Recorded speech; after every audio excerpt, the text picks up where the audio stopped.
Donc, on a quelques participants. Il y a des participants qui rentrent encore. On va attendre un petit peu. Quand ça se met à rentrer vite comme ça, quand il est 20 heures, on attend un petit peu, 1 ou 2 minutes, pour respecter tout le monde, puis après, on vous dit bonjour.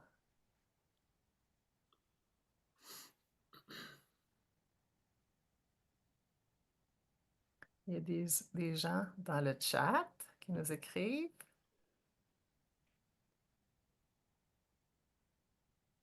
Ah, c'est le fun quand vous écrivez vos régions. Moi, présentement, je suis à Saint-Ours. Je pense qu'on a des gens de l'Esprit, des gens de l'Estrie, de la Gaspésie dans nos conférenciers et de la Rive-Sud de Montréal. Ah, Saint-Denis-sur-Richelieu, super, c'est proche.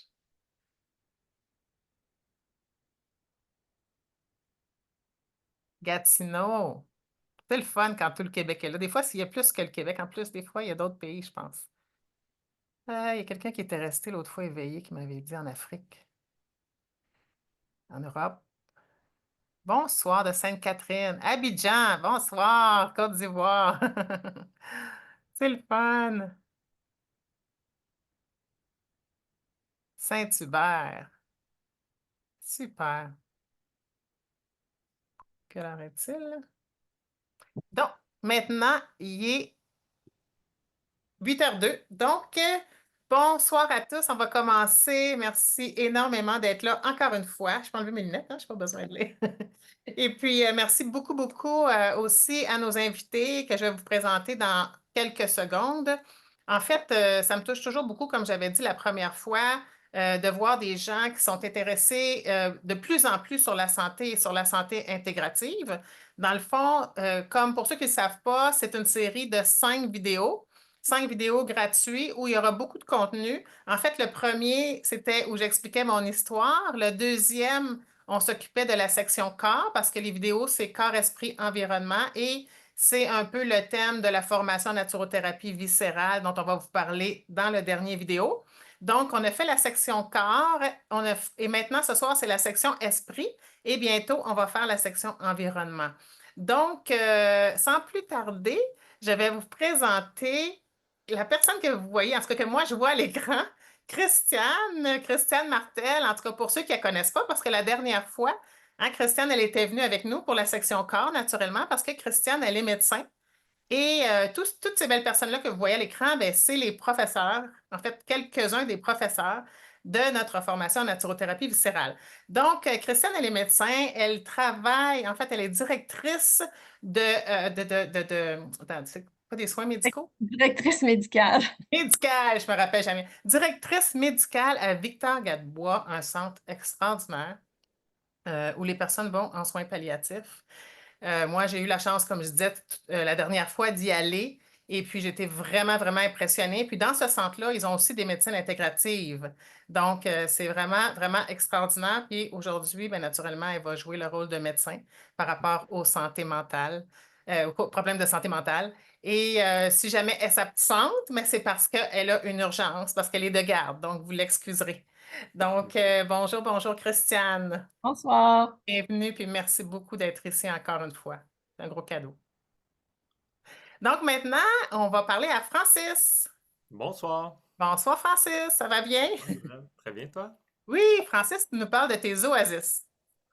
Ah oui? Ok, ben oui, je peux. Ah oui, je suis en direct des Oasis, tu veux dire. Oui, Ah, oui, ok, c'est ok, je ça. pensais que tu voulais que je parle des Oasis. Je te tu pars ça de même, ça? Ben, tu peux en parler si tu veux. Je suis en direct des Oasis, oui. L'Oasis Sutton où j'habite. Oui, Ben, en fait, les oasis, on va en parler dans la section environnement. c'est ça. Avec, tu as créé les oasis avec Fred. Oui, Donc, on en parlera dans la section des. Mais c'est vraiment beau, c'est vraiment extraordinaire. C'est des bâtiments écologiques. J'ai eu la chance d'y aller. C'est incroyable. Mais ça, on va en parler la semaine prochaine. exact. Lundi. C'est juste ça que je t'ai mélangé quand tu m'as parlé de ça. J'étais comme, c'est le prochain webinaire. Je pense que tu t'es trompé. Mais non, c'est parfait. Ce soir, on parle de l'esprit, puis lundi prochain, on parle de C'est ça, c'est parce que dans l'habitation. le fond, tu es très polyvalent. Mhm. Donc, tu es très fort au niveau de l'habitat écologique dans toute la francophonie. Mais Oui. tu es très fort aussi au niveau du développement personnel. Donc, Mhm. merci beaucoup d'être ici. Puis toi, ce que tu as fait, dans le fond, ça m'a vraiment aidé à créer mon école. En fait, à me mettre sur pied mon école. Parce que moi, j'ai suivi tes formations. Mhm. Donc j'ai suivi tes deux formations, en fait. Mais celle au niveau du développement personnel m'a vraiment aidé là, à dire, OK, je mets tout ça sur papier pour que ça se réalise. Fait que ça marche. Merci Yes, beaucoup d'être félicitations. ici. Merci à toi de nous inviter. Ça me fait plaisir. Et Normand, Normand Sévigné. Bonjour, Normand. Ton Ah, micro on est t'entend fermé, pas. Normand. Oui. Le micro est fermé. Comme ça ici, Pouvoir de ça la peut pensée. aller? Je suis pas habituée, moi, au pouvoir de la communication par la pensée, puis je t'entendais pas. Ça va bien, Normand? Oui, ça va merveilleusement bien, oui, Ah merci. ben, c'est super. Toi, tu nous parles de la Gaspésie présentement. De la Gaspésie, effectivement. Extraordinaire. Wow. OK. Donc, Normand, moi, je te connais, tu es un ami. Mhm. Et dis-moi, Normand, je sais que avant, je pense que tu étais dans les soins médics, comment on appelle ça? En fait, ce qu'on appelle paramédic, entre autres. Donc, Paramédic. exactement, à Urgence Santé. J'ai fait une carrière de 22 ans à Urgence Santé, mais en relation d'aide depuis à peu près 38 ans. OK. Donc, toi aussi, tu as bifurqué, dans le fond, de la science santé traditionnelle où initialement, c'était l'hypnothérapie, je pense. Hypnothérapie. Et ensuite, je pense que tu as vraiment eu un rôle important dans ce domaine-là. En fait, ce soir, c'est pas tout à fait de ça dont on va parler, mais c'est quand même très important. Tu as eu un rôle important au niveau de l'hypnothérapie, au niveau de l'hypnose, Ouais. au niveau, je pense, de l'ordre des psychologues. Et en fait, j'ai été président, en fait, directeur de l'École de formation en hypnose du Québec, qui est l'EFPHQ, donc pendant 13 ans. Ça m'a permis à ce moment-là d'ouvrir deux franchises en Afrique du Nord, une en Tunisie et l'autre au Maroc. Par la suite, une des réalisations qui a été importante, c'était l'entente, la signature qui a été faite en 2015 avec l'Ordre des psychologues du Québec pour permettre mettre en les barèmes par rapport à l'hypnose, par rapport à l'hypnose thérapeutique. Là, on ne parle pas d'hypnose de scène, là. Donc, par rapport à l'hypnose thérapeutique. Donc, on a réussi à statuer qu'est-ce qu'un hypnothérapeute avait le droit de faire dans sa pratique. Donc, ça a permis en fait d'ouvrir officiellement l'ère des hypnothérapeutes, d'avoir des cliniques. Même on est développé jusque dans les universités, dans les bacs en fait en nursing, où on a un bout de formation en hypnose Oui, qui est parce que donné toi, tu as maintenant. travaillé aussi avec des médecins et Oui. des anesthésistes, docteurs. En fait, j'ai travaillé avec des anesthésistes, j'ai formé surtout en Afrique du Nord, là. Ici, j'ai travaillé avec plusieurs médecins, mais en Afrique du Nord, ça a été beaucoup plus avec des chirurgiens, entre autres. On a monté des protocoles d'intervention. En Tunisie, entre autres, on a fait 6 interventions au niveau du cerveau que par hypnose. Donc, j'ai ici, ce qui sortait un petit peu par contre du domaine médical. J'ai formé également des enquêteurs à la Sûreté du Québec et à la Police de Montréal pour les enquêtes contre les personnes. OK. Donc, dans le fond, ce que je comprends et ce que les gens doivent comprendre, c'est que l'hypnose, c'est pas ésotérique, puis c'est pas de l'hypnose Donc, de c'est scène. une science. C'est C'est une vraiment une science. science. OK, parfait. Donc là, Effectivement. ce soir, par contre, tu es là pour nous parler, on va en parler juste après, de Oui, de la communication cellulaire par la pensée. parfait, je te reviens. Donc maintenant, je vais remettre mes lunettes de grand-mère parce que j'en suis une et je commence mes questions. Donc, la première question serait pour Christiane. Christiane, en fait, c'est un peu moins drôle, ça. Quelle est la réalité, dans le fond, actuelle en ce qui concerne la santé mentale?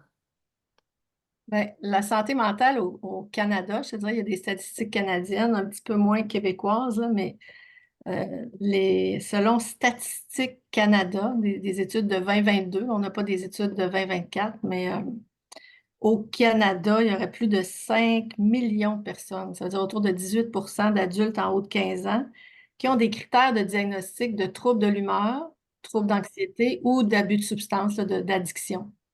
Fait que c'est quand même beaucoup de monde, là, plus que 5 millions.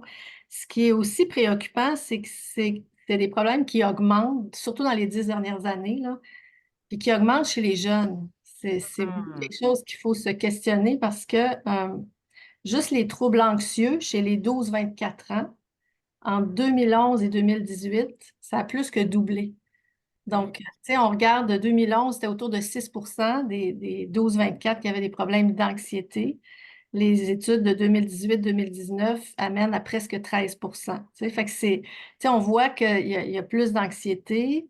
Euh, les troubles anxieux, c'était un taux stable depuis à peu près des décennies, là. Tu sais, quand on regarde avant 2010-2011, c'était des taux stables, 3-4 de la population qui avait des problèmes d'anxiété.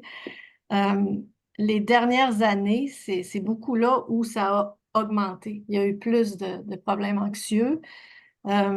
2019, on parlait de jusqu'à 19 chez les ados, jusqu'à 9 chez les enfants. Fait que, tu sais, on part de 4 dans les années 2009-2010 à 19 à 9 tu sais, puis c'est des On jeunes. n'a Tu sais, pas 2024 encore, hein? on n'a pas les chiffres de 2024, mais fait que c'est préoccupant. Beaucoup plus d'anxiété chez les femmes, les jeunes femmes, comparé aux hommes. Chez les jeunes femmes, c'est intéressant parce que c'est le trouble d'anxiété qui est le plus élevé, c'est la phobie sociale. Hmm. Donc, on voit comment les réseaux sociaux, hein, toute l'image, tout de qu'est-ce que c'est d'arriver dans le monde, d'arriver dans des groupes. C'est une génération qui a été beaucoup dans le monde virtuel, en plus qui ont été isolés à cause de la COVID. Donc, il y a des liens à faire. Je pense pas que c'est que ça, mais il y a quand même des liens à faire. Donc, je pense qu'il y a un grand défi de travail d'accompagnement des jeunes, de leur donner des outils, de les ramener dans le monde réel, puis de voir Hmm. on peut habiter ce monde-là sans être anxieux et avoir des problèmes d'addiction, parce que c'est aussi souvent relié, hein, ce qu'on appelle l'auto-traitement en médecine. Tu sais, on se sent pas bien, puis on veut aller mieux, donc on cherche des traitements, puis on fait de l'auto-traitement, qui est Hmm. souvent avec des substances qui Mhm. malheureusement développent des addictions. Hmm. C'est un peu ça le tableau auquel on fait face. Donc, une formation comme TOEFF, c'est Oui, super. Ça aide les gens à aller mieux.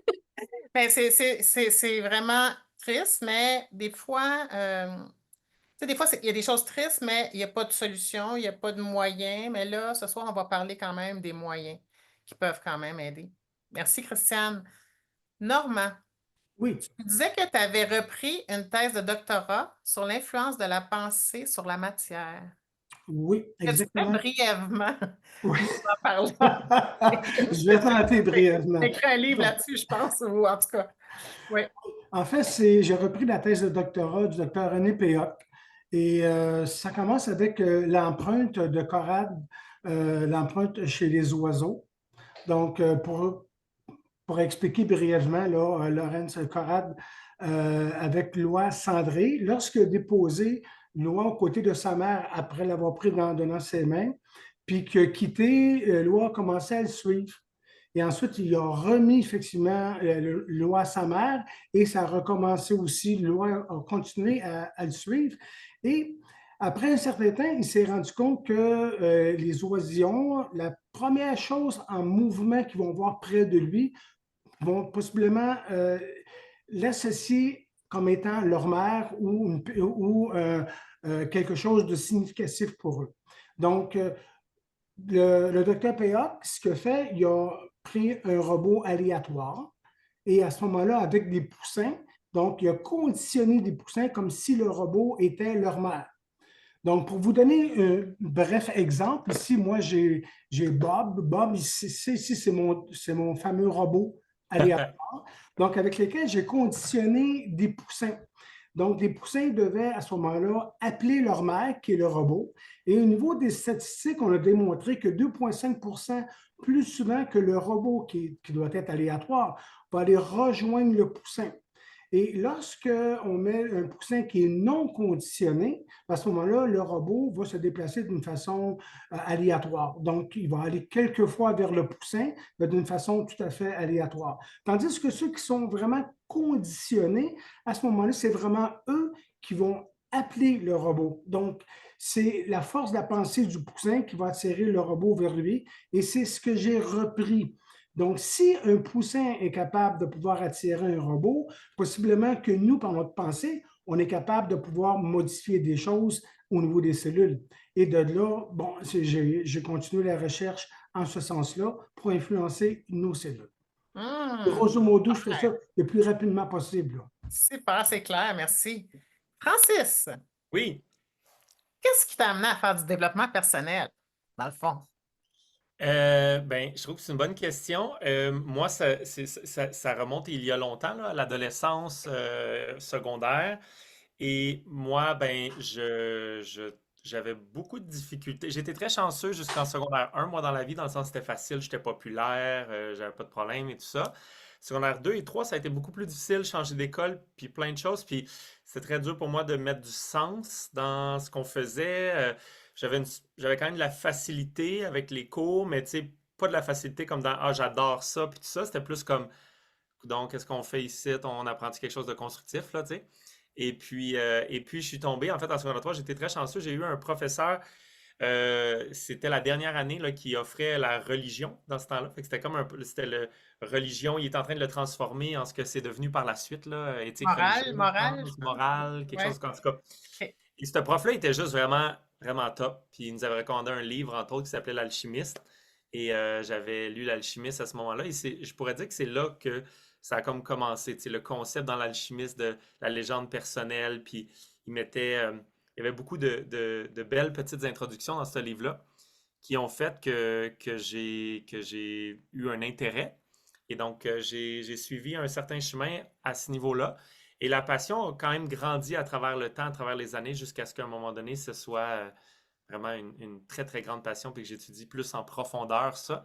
Et je suis allé avec plusieurs approches. La psychologie comme telle m'intéressait beaucoup, mais aussi la philosophie. C'est la seule chose que ça j'ai étudié à l'université, philosophie, développement durable. Mais le reste, c'était plus à travers des formations autour. Entre autres, j'ai vraiment rien contre l'université, je pense que c'est super constructif, mais je peux pas dire que dans ces sujets-là, c'était l'endroit où je trouvais pour moi que j'apprenais le plus vite, puis les choses les plus constructives pour mon propre progrès. Donc, c'est pour ça que je l'ai plus complémenté avec d'autres choses autour. Tony Robbins, entre autres. Entre autres, Tony Robbins, qui est une des personnes avec qui j'ai fait vraiment beaucoup de formations pendant beaucoup Oui. d'années. Puis là, t'es redevenu populaire. Ah, je suis Comme, redevenu populaire, comme au secondaire, au primaire. Ouais, mais là, c'était pas ça l'objectif, mais la vie va très bien depuis très longtemps. Mettons que c'est ça. Applique ce que tu prêches, en fait. Exactement, exactement. Je pense que c'est important dans ces domaines-là, là, je pense que c'est important de commencer par l'appliquer pour nous-mêmes. Puis j'ai la chance vraiment d'appliquer pour moi-même ça depuis maintenant très longtemps, une vingtaine d'années. Ça dépend quel domaine, hein. Tu sais, tu développes différents domaines de ta vie, mais ça fait un bon 10 ans que je pourrais dire dans pas mal toutes les sphères, là, C'est ça va vraiment très, le très produit bien. du Ça va produit. très, très bien, mais c'est pas de la chance. Ça va très bien parce que j'ai proactivement créé quelque chose. Et c'est ça qui est le fun après de pouvoir partager ça avec les gens puis pouvoir les aider également dans ces. Super, merci beaucoup. Merci beaucoup aussi à vous trois d'enseigner. On est tellement chanceux de vous avoir comme prof, c'est fou. Donc, maintenant, on va revenir à Christiane. Christiane, est-ce que tu as des patients, justement, qui refusent de prendre la médication pour des problèmes de santé mentale? Puis qu'est-ce que Ben, tu leur dis? je te dirais que c'est quand même ce qu'il y a de plus fréquent, là. Les gens, c'est pas leur premier. Tu sais, il y a une minorité qui viennent parce qu'ils veulent un médicament, mais la majorité des gens qui vont pas bien, puis si je parle pas avec eux, j'écoute pas, puis je leur dis oui, vous avez une dépression majeure, je prescris quelque chose, puis c'est pas ce que les gens veulent, c'est vraiment pas ce que les gens souhaitent. Il y a quand même une assez grande consommation de ce type de médication-là au Québec, mais c'est souvent faute de suivi approprié ou l'accès au médecin de famille n'est pas facile, les gens passent par l'urgence, ça va assez vite. Mais c'est pas la première chose que les gens viennent nous demander. Puis moi, dans toute ma pratique de médecine familiale, euh, tu sais, la médication pour nous est indiquée dans les cas sévères. Tu sais, c'est les cas, les problèmes d'humeur, les problèmes d'anxiété qui sont des problèmes de santé mentale de l'ordre de la maladie. Mais tout ce qui est période dépressive ou de démoralisation ou de l'anxiété qui n'est pas un trouble anxieux, parce que, tu sais, en médecine, nous, on a à déterminer est-ce que c'est le trouble d'humeur est de l'ordre de la maladie, de la santé mentale, tu sais. Mais quand c'est pas ça, toutes les études l'ont démontré. Par exemple, le trouble dépressif léger à modéré, il n'y a à peu près pas d'avantage à prendre la médication. Donc, dans un premier temps, ce sur quoi moi j'ai le plus travaillé avec mes patients, moi j'appelais ça les prescriptions sociales, les prescriptions nature, la prescription bleue, la prescription verte. Tu sais, fait qu'on parlait plus de ça parce que ça a le même effet sur les troubles dépressifs, les troubles anxieux légers à modérés. Mais je disais toujours aux gens, ça va être plus tough, ça va être plus exigeant parce qu'il faut que vous attachiez vos souliers, puis il faut aller dehors, il faut mettre votre maillot de bain, puis il faut bouger. Tu sais, c'est vraiment. OK, bleu pour l'eau, puis vert pour dehors. Ben, en fait, la prescription bleue, c'est Ouais. vraiment une prescription, tu sais, tu vas sur Internet, tu cherches prescription bleue, c'est vraiment une prescription sociale qui prescrit aux gens de sortir en nature dans les zones humides. Où il y a de Wow. l'eau, ils peuvent aller nager. On sait qu'au niveau du cerveau, être dans un environnement où il y a de l'eau, souvent il y a plus d'oiseaux, il y a plus de. Puis la prescription verte qu'on appelle, qui est la prescription nature. Il y a même un site où tu peux aller, ça s'appelle prescrinature.ca. Les gens peuvent aller, ils peuvent s'inscrire. Ils ont toutes sortes d'informations sur la prescription nature. C'est quelque chose qui a été très populaire, surtout au Japon.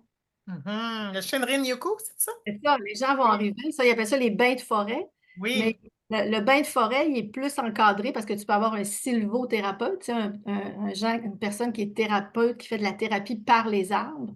Ça, c'est complètement un domaine, mais juste prescription nature, aller prendre un bain de forêt. Au Japon, quand les gens arrivent, ils prennent la tension artérielle, le rythme cardiaque, il y a comme vraiment des appareils, puis quand ils reviennent, ils refont un contrôle de leur bilan de santé.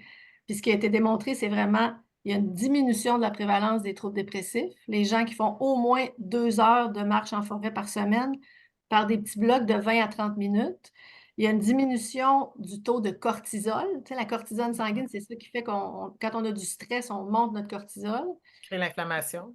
La pression baisse, le rythme cardiaque baisse et il y a une augmentation de la mémoire. Et au Japon, ils ont vraiment objectivé ça parce qu'ils ont fait des tests, ils ont fait des évaluations. Donc, c'est quelque chose qui vaut la peine. La sylvothérapie, c'est encore mieux accompagné, je te dirais, parce que là, il y a vraiment des exercices, des activités qui se font avec les arbres. Puis on sait que d'être plus près des arbres, ben, les arbres émettent certaines molécules qui aident à se détendre. Donc, respirer profondément, puis être tout près. Fait que moi, les gens qui m'arrivaient, qui arrivent dans mon bureau, puis que, tu sais, la médication, c'est pas leur premier choix, ben, tu sais, je prends un contrat avec eux de dire, OK, d'accord pour pas de médication. On se donne 3 mois. Voici les prescriptions, nature, peu importe, prescription bleue. Et c'est ça la prescription. Mais c'est comme un médicament. Vous devez le faire, Mhm. appliquer. Puis pour les troubles d'humeur légers à modérés, souvent juste ce petit changement-là dans leur vie, améliorer la sédentarité, respirer de l'air, voir de la nature, bien, souvent ça permet de s'améliorer. Parce que C'est la vraiment médication, extraordinaire, surtout pendant la COVID.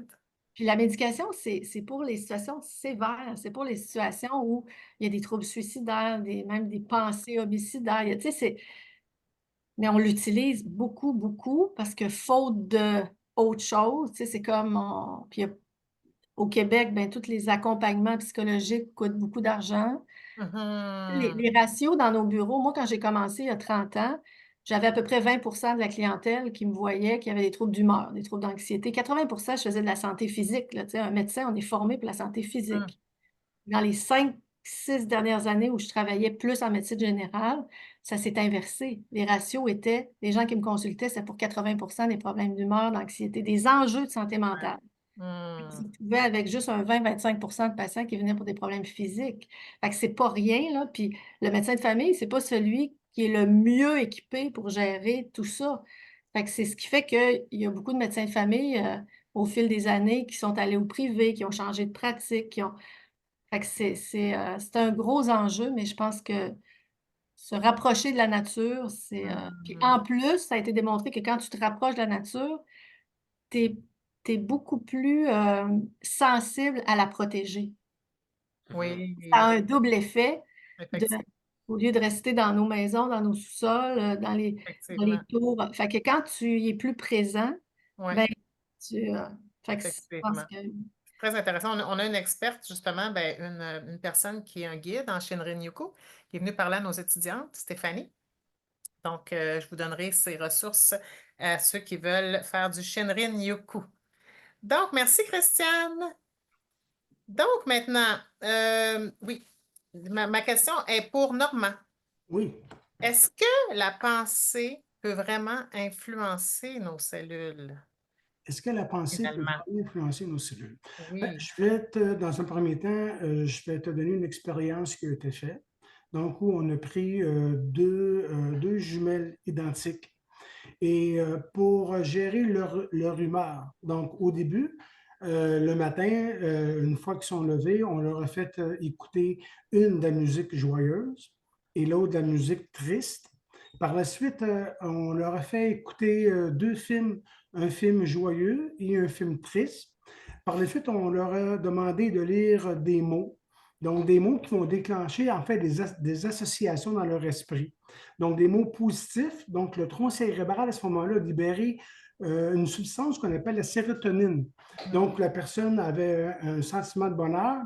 Puis dans les pensées négatives, à ce moment-là, on réduit la sérotonine, puis il y avait des sensations d'être triste. Et la façon qu'ils ont fait pour pouvoir voir si l'humeur avait vraiment changé d'une façon positive, ils les ont emmenés magasiner. Et chose bizarre, c'est que les gens qui sont plus joyeux dépensent plus et font plus d'emplettes que ceux qui sont tristes. C'était la conclusion, grosso modo, de cette, Parce qu'ils de n'ont cette pas, sont expérience. pas allés, pardon, sont pas allés jusqu'à quand c'est le temps de payer la carte de crédit, par exemple. Non, non, non, non, non, non, mais c'est simplement pour démontrer que l'humeur, on peut la changer par des mots, de ce qu'on entend, par ce qu'on peut voir, par ce qu'on peut écrire. Donc, moi, je me suis servi également de ce type d'intervention-là, avec lequel on a travaillé, entre autres, sur la mycose de l'ongle. Là, on revient vraiment au niveau des cellules, où on était capable de pouvoir se départir d'une mycose de l'ongle et même je te dis maintenant, ça fait déjà quelques années de ça et ça n'a jamais réapparu chez le client avec qui on a travaillé. On a travaillé également euh, pour quel autre type que je prépande? Les accrocordons, entre autres, parce que ce sont des choses qu'on peut voir rapidement. Donc, également par l'application de la pensée sur les cellules, bon, on réussit à se débarrasser, entre autres, des acrocordons aussi. Donc, Donc, aucune médication, aucune crème, absolument rien. C'est vraiment la pensée qui venait interagir sur les cellules. donc, théoriquement, ça pourrait aussi, le pouvoir de la pensée devrait agir sur notre santé mentale. Effectivement, Théoriquement. déjà là, Théoriquement. c'est ce qu'on a démontré aussi par la petite étude en ayant des pensées positives, mais évidemment, on va entraîner un mieux-être. Ça ne veut pas dire qu'il faut aller magasiner. Non, ce n'est pas une obligation. OK. Merci, merci. Maintenant, Francis, Oui. est-ce que tu crois que tout le monde devrait faire du développement personnel? Euh, Tu sais, moi, je suis vraiment pas du genre à dire oui, il faut que tout le monde en fasse. Tu sais, je veux dire, chacun choisit sa vie, puis c'est parfait comme ça. Ceci dit, tu sais, ça dépend qu'est-ce qu'on veut dire par développement personnel. C'est comme un grand mot. Mais si on réfère à ce qu'on vient de discuter là, tu sais, de juste être conscient qu'on a le contrôle sur nos pensées, ce sur quoi on focalise notre attention, nos actions, les habitudes qu'on a. Euh, Puis on parle de des choses simples, là, aller prendre une marche en forêt, je veux dire, pour la plupart des gens au Québec, c'est quelque chose qui est accessible. Même si tu habites à Montréal ou à Québec, des beaux parcs, des choses comme ça, il y a des choses qui sont accessibles et plus faciles pour certaines personnes que pour d'autres, mais c'est rare au Québec que c'est inaccessible la nature, un lac une fois de temps en temps, des bonnes habitudes, une salle d'entraînement pour, tu sais, c'est rendu 15$ par mois, une salle d'entraînement, tu sais, je veux dire. Fait que quand on parle, si on inclut dans le développement personnel même juste l'idée de s'offrir entre 15 minutes puis 1 heure ou 2 heures par jour pour prendre soin de nous, le corps physique et mental, j'ai l'impression que c'est une recommandation qui peut être vraiment intéressante. Donc, sans dire que tout le monde devrait le faire, tu sais, je veux dire, chacun choisit sa vie, puis ça, c'est parfait. Mais dans un autre sens, c'est un petit peu comme ce que disait Christiane tantôt, c'est comme la médecine, c'est tout à fait normal qu'elle soit réservée à des maladies. Tu sais, je veux dire, il y a un problème, soit dans le mental ou soit dans le corps physique, qui a besoin d'un certain traitement, médicaments, chirurgie et ou autre. Mais après ça, il y a aussi, tout comme pour le corps physique, tu sais, le fait de faire l'exercice à tous les jours, le fait de bien manger, le fait de boire assez d'eau, le fait de prendre du soleil, tu sais, il y a des choses de base qu'on sait, que la science a démontré over and over and over, que si tu fais cette base-là, ça ne veut pas dire que tu deviens invincible, mais ça veut dire que tu réduis drastiquement tes chances d'aller à cette position-là où tu as absolument besoin de voir un médecin parce que tu as une maladie ou des choses comme ça. Même chose pour le mental, je pense que ce que Normand disait, là, il y a certaines choses sur lesquelles tu peux choisir consciemment de focuser ton attention, de donner un sens, de se donner du temps pour gérer ces émotions-là lorsqu'on en a, puis les apprendre de ces émotions-là, puis pas vouloir les rejeter, puis tout ça, qui, selon moi, peuvent augmenter grandement les chances que la personne ben, se sente bien, soit plus positive, ait une belle vie.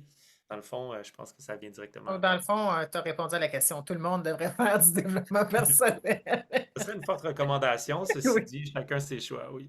moi, je le recommande fortement, honnêtement. Quand j'étais très, très, très malade, là, Oui. je me suis. Mon retour à la santé, c'est aussi ça. C'est aussi ça.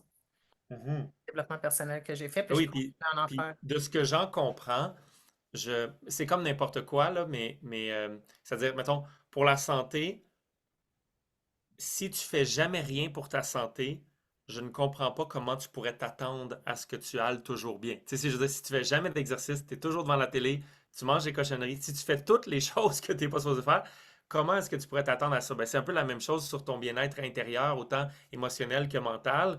Si tu ne t'informes aucunement là-dessus, que tu n'écoutes pas ce qui se passe à l'intérieur de toi, puis dans ton monde émotionnel, puis que tu n'apprends pas ce que tu peux faire avec ça, ben, c'est vrai que En c'est fait, improbable. Tu minimises drastiquement les chances que ça aille bien, tu sais. en fait, moi, ce que je comprends de ça, c'est que tu as le choix de subir ta vie ou tu as Mhm. le choix de la créer, tu sais. On va en parler tout à l'heure. Absolument. Mais je pense que quand on ne développe pas le côté intérieur, souvent on la subit. Mhm. Tout à fait. Christiane, merci Francis. Que penses-tu de la place des personnes âgées dans nos sociétés? Parce que j'ai parlé des zones bleues la dernière fois. Dans les zones bleues, les gens ne pensent même pas, les personnes âgées là, qui vivent des centaines d'années, là, ben, pas des centaines, mais plus de 100 ans, puis c'est Qu'est-ce que ça normal. entend? Des Il y centaines. a plusieurs centaines de personnes qui vivent plus de 100 ans. En tout cas, dans ces endroits-là, ces gens-là n'ont même pas en tête la notion de retraite. Ils ne pensent même pas à prendre la retraite. Ils sont comme toujours heureux. Donc, est-ce que tu penses que les personnes âgées devraient plus vivre pleinement ici? Puis peut-être que ça les aiderait à vivre plus en santé plus longtemps? Mais tu sais, je pense qu'il y a quelque chose de culturel dans notre société que quand on vieillit, on se retire de la communauté, puis on va se reposer chez nous. Tu sais, c'est un peu insensé parce que le gros bon sens dit que plus tu vieillis, plus tu peux contribuer à ta société par ta sagesse, tes connaissances. Tu sais, c'est comme moi, j'ai voyagé beaucoup, puis ailleurs qu'en Amérique du Nord, les personnes plus âgées sont très impliquées, très engagées. Ils conseillent les plus jeunes, même s'ils sont 8 heures par jour sur une chaise berçante sur leur balcon. Les plus jeunes viennent vers eux. Tu sais, je me rappelle d'un voyage que j'avais fait en Polynésie, puis les enfants, on les voyait toujours avec les grands-parents.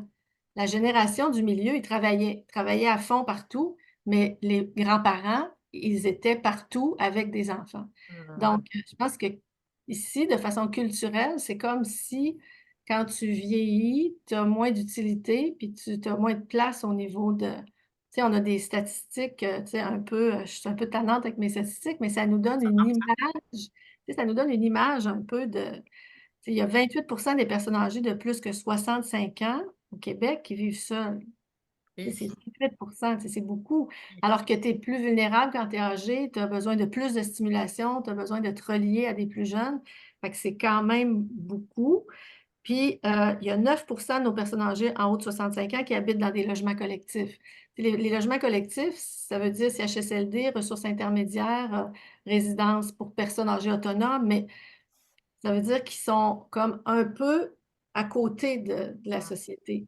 Alors que moi, je pense que. Puis tu sais, je pense que plus on vieillit et plus on décide, comme on disait tantôt, comme Francis disait, de créer notre vie. Tu sais, moi, j'ai 56 ans, ben, j'ai déjà commencé à décider comment je veux vieillir. Puis j'ai déjà commencé à placer des choses pour vieillir avec des jeunes, puis être impliqué dans des communautés, puis être dans des formations qui m'intéressent. Fait que, tu sais, je suis déjà placée dans. Parce que comme ayant fait 25 ans des soins à domicile, puis ayant vu beaucoup de personnes âgées isolées, c'est là où au niveau cognitif, ça change, au niveau physique, ça change. Mais quand tu regardes des personnes âgées qui ont pris une place, parce qu'il y a ça aussi, tu sais, je pense pas que juste que c'est la société, c'est aussi Mhm. la place que toi, tu oses prendre. Donc, se retraiter, il y a des gens qui décident de jamais prendre leur retraite.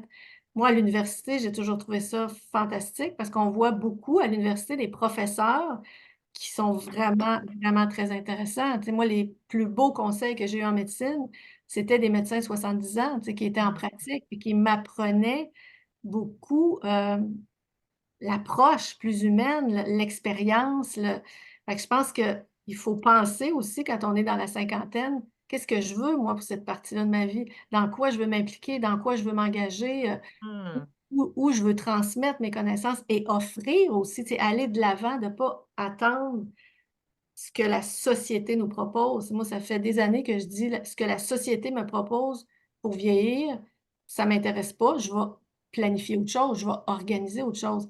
C'est pas la même chose quand tu as des limitations physiques importantes. Mhm. Encore là, moi, j'ai vu des personnes âgées extraordinaires dans des CHSLD qui restaient très engagées et qui étaient. C'est comme s'ils faisaient partie des employés. Tu sais, il y avait des limitations. Ouais. Les handicaps physiques, mais qui avaient toute leur tête, ben, ils participaient, là, les comités d'usagers, puis qui participaient aux activités. Fait que, tu sais, il y a Quand il y a ça. une raison d'être, hein, c'est vraiment différent. Puis on va en parler avec Francis tout à l'heure de l'importance de la raison d'être, justement. Peut-être que Mhm. s'il y avait vraiment une raison d'être, une raison de continuer, il vivrait plus en santé plus longtemps. Parce que, tu sais, les zones bleues, là, c'est vraiment ça. Hein, tu sais, c'est pas 50 affaires extraordinaires qui fait que les gens vont bien. Ils C'est mangent bien, ils bougent bien, puis ils ont des liens communail significatifs. Tu sais, c'est c'est les ça. trois choses. Saine alimentation, continuer à bouger, puis avoir des liens communautaires. Donc, mais il y a de plus en plus de beaux projets, tu sais, de communautés solidaires, de communautés compatissantes, où c'est intergénérationnel, mais c'est des choses qui Faut naissent les de la ramener chez nous. communauté. Ouais. Mhm. Merci, Christiane. Normand, Eh oui, encore une fois, les zones bleues. Les gens qui sont dans les zones bleues, justement, qui vivent très longtemps, sont tous très croyants. Ils ont la foi, en fait. Puis, ça peut beaucoup, semble-t-il, allonger la vie. Je pense que c'était jusqu'à 7 ans de plus. Et j'aimerais que tu me dises, dans tes connaissances à toi, là, comment la foi agit sur nos cellules, notre santé et notre longévité selon toi? Comment ça pourrait agir? en fait, la foi, c'est une croyance. Hein. Donc, déjà, les gens qui vont avoir foi en quelque chose de plus grand qu'eux, déjà, c'est déjà un indice sur lequel ils peuvent s'appuyer lorsqu'ils peuvent sentir qu'ils sont démunis dans certaines circonstances de leur vie. Donc, déjà là, juste à ce niveau-là, au niveau de cette pensée-là de ne pas être seul. Tantôt, Christiane nous parlait de l'isolement, hein, mais déjà là, au niveau de la foi, cet isolement-là, on n'est jamais seul, en fait. On peut toujours avoir en pensée qu'on est aidé par quelqu'un ou par un être suprême en haut. Donc, déjà là, ça a déjà une modification sur notre façon de percevoir la vie, de nous percevoir. Et en même temps, cette modification-là va avoir un impact encore sur nous, sur notre santé, sur nos cellules, sur notre façon d'être optimiste. Christiane, tantôt, nous parlait, rendu à un certain âge, les gens peuvent décider. Moi, à 60 ans, j'ai décidé, je me suis dit, moi, je vais faire de la recherche sur l'influence de la pensée sur la matière. Et là, je me suis dit, j'ai 60 ans. Si je veux commencer, je dois commencer incessamment. Donc là, j'ai décidé de me départir de mon école pour me lancer vers la recherche. Donc, à ce niveau-là, je me suis lancé dans quelque chose qui était motivant, quelque chose qui peut nous motiver, va également nous permettre de retrouver une homéostasie à l'intérieur de nous, parce que mentalement, on est motivé à faire quelque chose qu'on aime, et en même temps, ben, ça va encore avoir un impact sur notre corps par rapport à tout ce qui est au niveau cardiaque, etc., etc. Donc, moins de stress, plus de détente, plus de pensée positive, et en fait, on vient enchaîner encore tout le processus de sentir de mieux en mieux. Et lorsqu'on se trouve en plus dans un environnement qui nous parle de ça, lorsqu'on parle de forêt, ben, tu sais, hein, moi je sors de chez moi, j'ouvre ma porte, je suis déjà dans mon sentier en plein bois. Donc, c'est certain que les arbres, on parle avec les arbres aussi, on leur touche. Bon, donc, tout cet aspect-là, effectivement, ben, on vient le relier également au spirituel. Donc, ça a un impact, effectivement, je pense que ça a Merci. un impact sur nous également. Merci, Normand. Très intéressant. Et maintenant, justement, Francis, on parlait de raison d'être, justement. Mhm. Donc, justement, les habitants d'Okinawa au Japon, dans les zones bleues encore, c'est vraiment le paramètre, le paragraphe zone bleue. Dans le fond, eux, ils étaient heureux, puis tout le monde, de toute façon, dans toutes les zones bleues, parce que justement, il y avait leur raison d'être qui s'appelle le Ikigai, en fait. Ils avaient trouvé leur raison d'être, ils savaient pourquoi ils se levaient le matin. Puis on appelle ça le Ikigai au Japon. Donc, il y a des études qui montrent que les personnes qui ont un fort sens de l'ikigai vivent plus longtemps et en meilleure santé. Même ça aussi, ça pourrait rallonger la vie de 7 ans. Donc, toi, Francis, ce qui est merveilleux, c'est que tu nous enseignes ça, à trouver notre ikigai. Et c'est une des raisons Mhm. aussi pour laquelle je voulais vraiment que tu sois un professeur dans notre formation. Parce que je Mhm. trouve que dans la formation viscérale, viscérale, c'est un acronyme, et puis à la fin, ben, ça finit par liberté et essence de la vie. Moi, je pense que tout le monde devrait faire ce pourquoi il a été créé. Donc, ce qui est facile, dans le fond, ce qui ferait quasiment gratuitement en se réveillant le matin. Donc, si tout le Mhm. monde faisait ça, je pense que ça ferait une plus belle société. Et puis, on serait capable d'influencer plus les gens de notre entourage par notre éclat, notre brillance, nos vibrations. Donc, explique-moi tout ça, c'est quoi l'ikigai, puis parle-moi un peu de ça, s'il te plaît. Est-ce que je peux vous partager mon écran? Est-ce que vous voyez mon écran? Oui, Oui. Vous voyez la petite image du Ikigai, justement? oui, Ok, super, parfait. Je me suis dit qu'un petit visuel, des fois, ça vaut 1000 mots, là, juste pour aider à comprendre. Je trouve que l'ikigai, justement, avec un visuel, aide beaucoup. Qu'est-ce que ça veut dire, ikigai? Tu sais, tu l'as nommé, le raison d'être, ou la petite phrase, c'est le bonheur d'être occupé à une activité qui a un sens et un but pour soi. Moi, hmm, c'est ce que j'appelle, ceux qui me connaissent un petit peu ou qui ont suivi ce qu'on fait, c'est ce que j'appelle œuvrer à l'opposition de travailler. Donc, c'est-à-dire, je fais la chose que je ferais même si l'argent n'existait pas, mais si j'en ai besoin, cette chose-là me rapporte de l'argent également. OK? Parce qu'on vit dans un monde où est-ce que si tu n'as pas d'argent, c'est dur de manger et d'acheter un logement et toutes ces choses-là. Donc, c'est important d'être pris en considération aussi. Puis l'ikigai, ben, ce que c'est, ben, on voit, là, il y a 4 grands cercles. Donc, le premier, c'est faire ce que vous aimez. Le deuxième, c'est ce en quoi vous êtes doué. Le troisième, c'est ce dont le monde a besoin. Le quatrième, c'est ce pourquoi vous pourriez être payé ou ce pourquoi vous êtes payé. Et là, on voit qu'il y a des mots à chaque jonction. Donc, par exemple, on pourrait dire que ce que donne le don, excuse-moi, ce dont le monde a besoin, puis ce que vous pourriez être payé pour faire, c'est une vocation ou une profession ici, passion ou mission. Et Ikigai, c'est lorsque les 4 se rencontrent. Donc, je fais quelque chose que j'aime, pour lequel je suis doué, dont le monde a besoin pour lequel je pourrais être payé. Le dernier, là, pour lequel je pourrais être payé, ça dépend des étapes de vie, parce qu'il y a des gens qui ont soit atteint une certaine liberté financière ou qui sont rendus à la retraite, et donc leur sécurité financière est déjà assurée, et donc la personne peut œuvrer sans nécessairement se soucier du quatrième. Ça dépend des conditions de vie de la personne, les étapes de vie et tout ça. Ce que je trouve intéressant avec l'ikigai, c'est que c'est comme la plupart des choses, hein, c'est des outils. Donc, le visuel est intéressant, mais à quoi ça sert comme tel l'ikigai? Il y a 2 manières principales d'utiliser l'ikigai que je donne dans la formation œuvrer et contribuer, qui fait partie de la formation viscérale. On voit. Donc, la première, c'est que si je ne sais pas c'est quoi mon ikigai. Donc moi, j'étais très chanceux là, quand j'ai lu L'Alchimiste, moi, je me suis posé quelques questions, puis j'ai découvert ça. Et depuis, j'œuvre. C'est-à-dire que j'ai jamais travaillé, moi. J'ai jamais eu besoin de travailler parce que j'ai découvert mon œuvre à 16 ans avant de commencer à travailler. Donc, j'ai eu cette chance-là. Mais des fois, on ne le sait pas. On ne sait pas c'est quoi qu'on aime faire ou qu'on est doué à faire ou tout ça.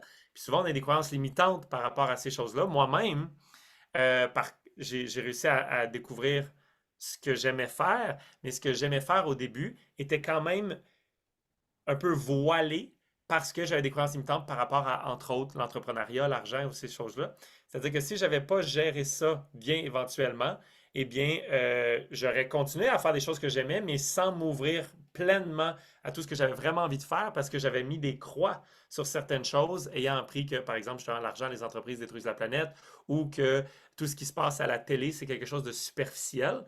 Et moi, je suis devenu éventuellement un YouTuber. Il a fallu que je sois en paix avec cette idée-là de filmer, de créer du contenu et tout ça, ce que je n'étais pas au début. Mais tout ça pour dire que, pour garder ça relativement simple, les choses qu'on peut faire quand on veut découvrir notre Ikigai, c'est une série d'exercices dans lequel, pour chacun des grands cercles rouges, je me pose des questions clés pour m'aider à découvrir ce que j'aime vraiment faire. Par exemple, qu'est-ce que j'aimais quand j'étais jeune, par exemple, ou qu'est-ce que j'aime vraiment présentement, par exemple, ou c'est quoi le moment dans ma vie où est-ce que j'ai été le plus sûr de faire quelque chose qui me faisait vibrer puis que j'aimais vraiment, par exemple.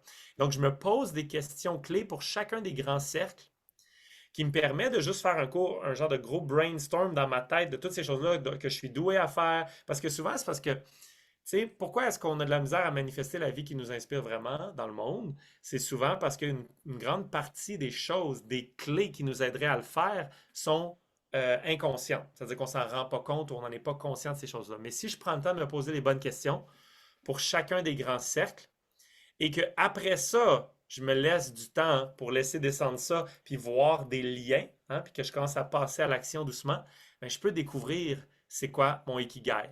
Et ça, c'est le premier objectif, c'est de se poser les bonnes questions pour arriver à le trouver.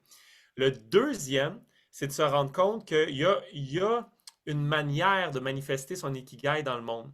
Ce que la plupart des gens, malheureusement, apprennent ou font naturellement à l'école, c'est qu'ils se posent la question, qu'est-ce que je dois faire pour recevoir le plus d'argent possible? Donc, ils commencent au cercle numéro 4. Et là, ils se trouvent une job, mettons une job qu'ils n'aiment pas nécessairement, mais ça leur rapporte de l'argent. Mais le plus gros problème de ça, c'est qu'ils créent autour d'eux ce qu'on appelle la prison dorée. La prison dorée, c'est je suis habitué de faire 100 000 par année, j'ai une grosse maison, un char, des enfants, j'ai toutes ces choses-là, puis ces choses-là deviennent le symbole de ma sécurité et de ma réussite. Et donc, je ne peux pas m'en défaire. Mais le problème, c'est que là, je suis obligé donc de continuer ma job que j'aime pas parce que je ne sais pas comment continuer à faire de l'argent comme ça en faisant ce que j'aime. Donc, il y a une ordre dans laquelle, tu sais, c'est plus facile de manifester son ikigai quand tu commences en haut par ce que tu aimes. Et tu fais ce que tu aimes jusqu'à te rendre compte, est-ce que je suis doué à faire ça ou du moins, est-ce que quand je le fais beaucoup parce que j'aime beaucoup ça, je deviens éventuellement doué à le faire? Et lorsque je fais quelque chose que j'aime, qui évolue en une passion parce que je suis doué à le faire également, après ça, je me pose la question, à qui est-ce que je pourrais ajouter de la valeur? Qui a besoin de ce que je peux offrir à travers cette passion-là que j'ai? Et lorsque je découvre ça, au début, je peux l'offrir gratuitement. Moi, je recommande toujours aux gens, quand tu es passionné, offre-le gratuitement au début parce que ça va t'aider énormément. First, tu n'auras pas le sentiment de l'imposteur qui se dit, ouais, mais je ne peux pas charger de l'argent pour ça parce que je ne sais pas si je vais vraiment aider les gens. Ben justement, teste-le gratuitement au début, premièrement. Puis deuxièmement, tu vas voir si tu aimes vraiment ça. Parce que si tu es prêt à le faire gratuitement, ça te donne un bon indice que dans le fond, tu aimes ça vraiment. Et après ça, une fois que tu aimes ça, tu es doué, tu l'as pratiqué, tu as ajouté beaucoup de valeur à quelqu'un d'autre, à d'autres personnes, gratuitement au début, bien là, ça devient de plus en plus confortable. Lorsque, tu sais, si tu veux devenir massothérapeute, lorsque ça fait 50 massages que tu donnes à des amis puis que chacun te dit c'était vraiment de la bombe, bien là, tu es rendu à l'aise de charger pour tes massages ou tu es rendu à l'aise pour charger pour l'aide que tu peux amener parce que tu l'as fait à plusieurs reprises, au début gratuitement ou pour moins cher ou des choses comme ça. Fait que tout ça pour dire que l'ikigai, c'est à ça qui sert. Il sert premièrement à découvrir c'est quoi son ikigai, puis deuxièmement, comment le manifester dans le monde en suivant le bon ordre des choses comme ça. Mais Donc, merci, Francis, de nous avoir tout montré ça, hein. C'est super, c'est vraiment un bel outil avec lequel les gens vont partir. Puis, Yes. c'est sûr que là, ils vont comprendre qu'il ne faut pas choisir un travail pour l'argent parce que sinon, tu vas rêver à ta retraite tout le temps. Exact, exact. Là, Bon, tu c'est prends ta ça, retraite pour le plus tôt commencer à... possible, puis finalement, on apprend qu'il faut même pas prendre sa retraite. Coudon, c'est C'est compliqué. ça, exactement, c'est ça. Donc, c'était super, merci beaucoup. On va essayer pour les prochaines questions, je vais vous demander de répondre un petit peu plus rapidement parce qu'il ne reste pas beaucoup de temps. On n'est pas obligé de toutes les passer non plus. Puis, il y aura sûrement beaucoup de questions.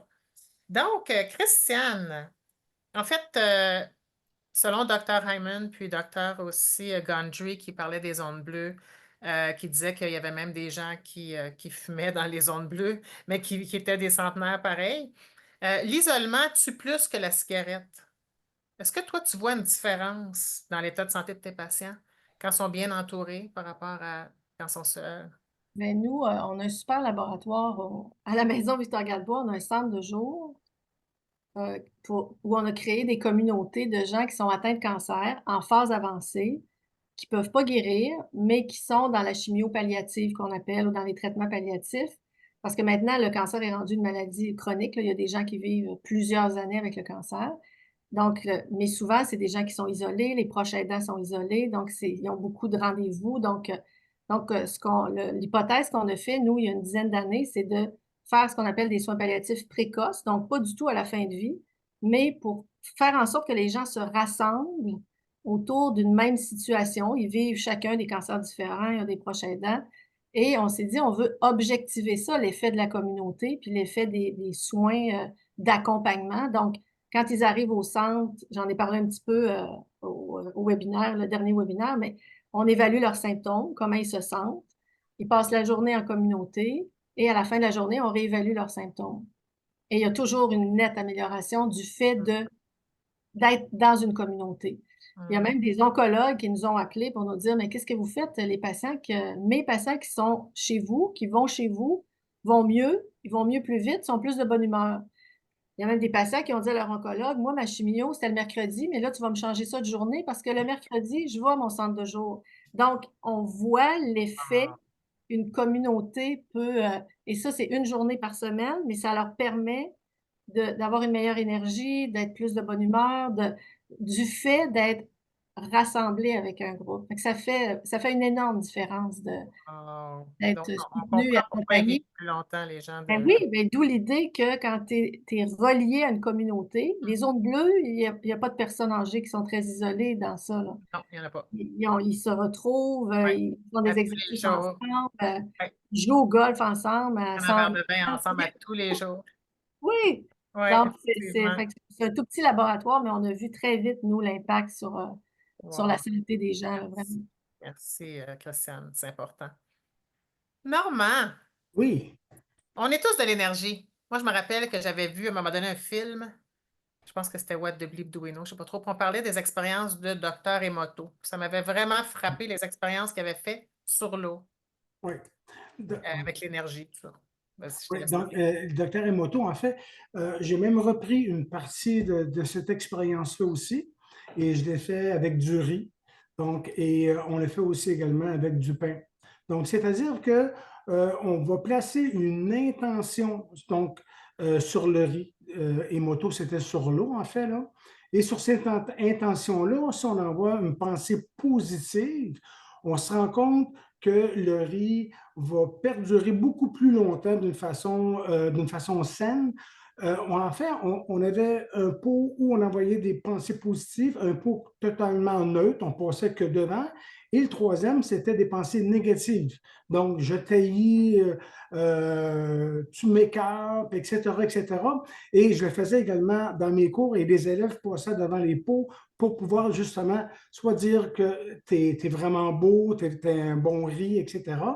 Et on se rend compte assez rapidement dans les jours qui suivent et on a tout évidemment filmé également, on voit la dégradation du premier riz avec lequel il a reçu plein de pensées négatives qui va périmer beaucoup plus rapidement. Celui qui est neutre, qu'on trouve à peu près équivalent, et celui avec lequel on a envoyé des pensées positives, bien, effectivement, ça reste le riz perdu beaucoup plus longtemps et même garde une certaine couleur. J'ai gardé un poudrier un peu plus d'1 an ici au centre de recherche. Je ne l'aurais pas mangé, c'est clair, là. Mais sauf que il n'y avait pas encore de moisissure dessus. J'ai une tranche de pain encore aujourd'hui qui date de 2 ans et demi, je pense, là. Donc, encore, c'est simplement pour montrer aux élèves. Mais ça vient encore démontrer qu'avec la pensée, on pouvait influencer effectivement la cellule. Et dans le programme, justement, que j'enseigne sur la communication cellulaire par la pensée, on passe effectivement par ce processus-là. Dans le fond, docteur Emoto, lui, c'était avec de l'eau. Puis, comme on est constitué à, je pense, 70 à 90% d'eau, c'est nos pensées sur nous, puis les pensées des autres aussi, quand même, là. Donc, il y a quand même une action, là. Tu sais, il y a quand même quelque chose à faire, dans le fond. C'est ça que je comprends. Exactement. C'est ça que je comprends. En plus que quand je vais passer devant mon frigo, ben, je vais envoyer des pensées positives. Ça va me coûter moins cher d'épicerie, c'est ça? OK, merci, Normand. Super intéressant. Francis. Oui. Tu enseignes aussi les relations authentiques. Toi, on n'arrête pas de parler de l'importance des relations avec les zones bleues, etc. Peux-tu nous en dire plus sur l'importance des connexions sociales pour la longévité et la santé mentale, puis nous dire plus sur ce que tu enseignes? Mhm. Ben justement, puis tu sais, moi, ce que j'ai étudié là-dedans, c'est pas le lien direct avec la longévité.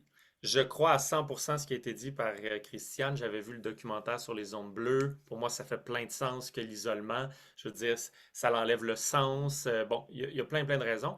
Par contre, je serais. Puis ça, je ne sais pas s'il y a eu des études là-dessus. En fait, c'est une question. Mais je me demande si le plus important, c'est la quantité ou la qualité. Et j'aurais l'impression que c'est la qualité des relations. Puis ça, ben, la qualité des relations, c'est une clé, selon moi, qui est vraiment importante. Puis c'est de ça que je vais parler. Hein? Il y a des petits pouces qui sont apparus, j'ai-tu bougé, mais Euh, j'ai, je crois que c'est très important. Puis c'est de ça que je parle. Puis c'est vraiment plus ça que moi j'ai étudié puis que j'avais le goût de partager. Parce que justement, lorsqu'on a des relations, tu sais, j'ai l'impression que les relations ne font qu'amplifier la situation dans notre vie. C'est-à-dire que lorsqu'on a des relations merveilleuses, on a une vie merveilleuse et avec des relations merveilleuses, ça fait juste comme amplifier ça énormément. Et lorsqu'on a beaucoup de relations conflictuelles ou des choses comme ça, eh bien, ça tend à ramener vers le bas également. Aussi, si on se rend compte qu'on a toujours des relations conflictuelles, ben, le dénominateur commun, c'est nous. Fait que peut-être qu'il y a peut-être quelque chose à l'observer là-dedans puis de voir qu'est-ce qu'on peut améliorer ou changer parce que c'est pas nécessairement normal de générer constamment du conflit dans les relations.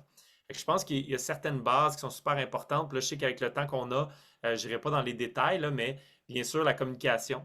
Donc, la communication, là, j'appelle dans ce cadre-là communication consciente, mais des fois, ça a le nom communication non violente et tout ça. Je pense que c'est une base vraiment, vraiment très importante dans les relations. Sinon, je pense qu'une autre base vraiment importante, c'est le, c'est pas, c'est un duo, ok, qui parfois semble difficile pour les gens, mais lorsqu'on le comprend bien, c'est pas difficile du tout, mais c'est de s'honorer soi, c'est-à-dire être intègre dans la relation, donc pas essayer de constamment se changer pour plaire à l'autre, pour être aimé, pour que l'autre nous aime, comme, tu sais, se changer pour l'autre.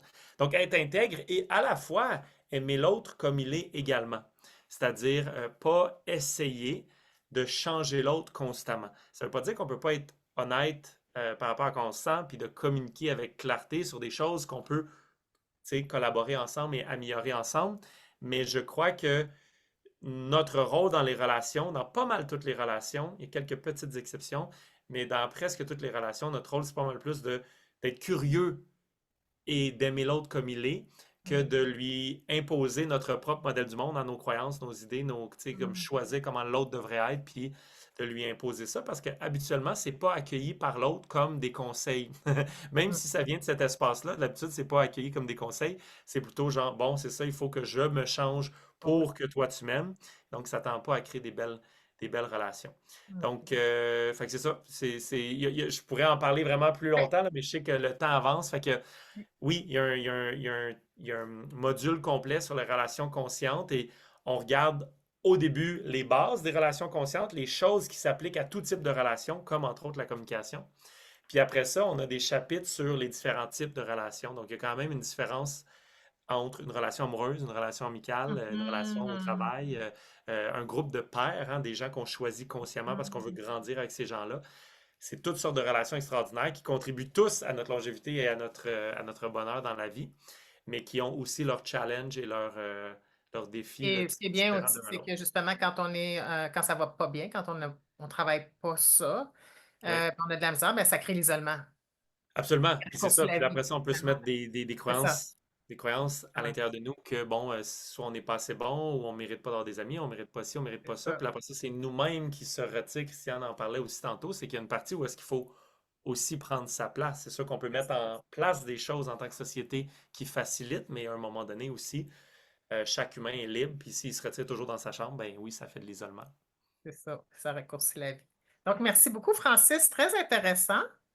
Donc, maintenant, je vous poserai des questions. Je vais aller à une dernière question chacune, puis après, je vais aller à une question vraiment pour donner des tips. Toi, Francis, je pense que tu as beaucoup donné de conseils déjà. Mhm. Peut-être Christiane et Normand, peut-être je vais vous demander un petit conseil pour les gens avant les questions.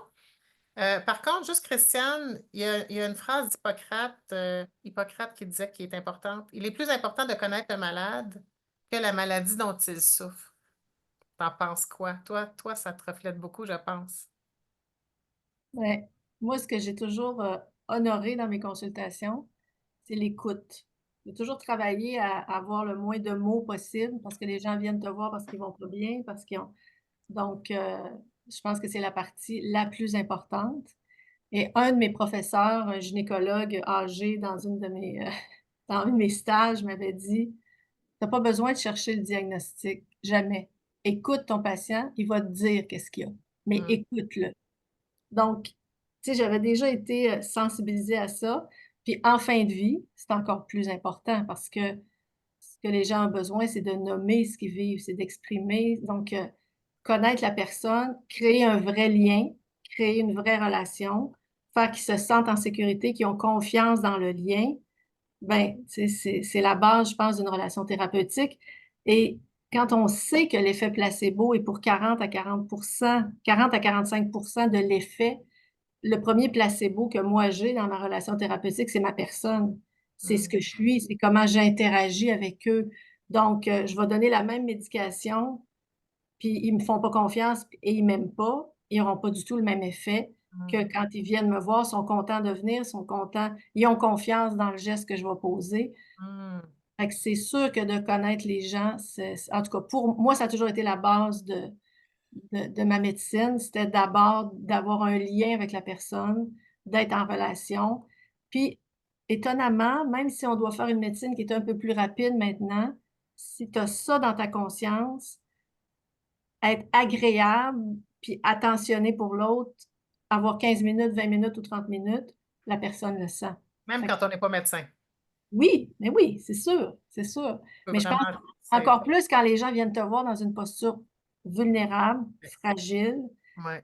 c'est extrêmement important de laisser un espace pour qu'ils puissent être Ouais. écoutés et comprendre la personne avant de directement aller à la maladie.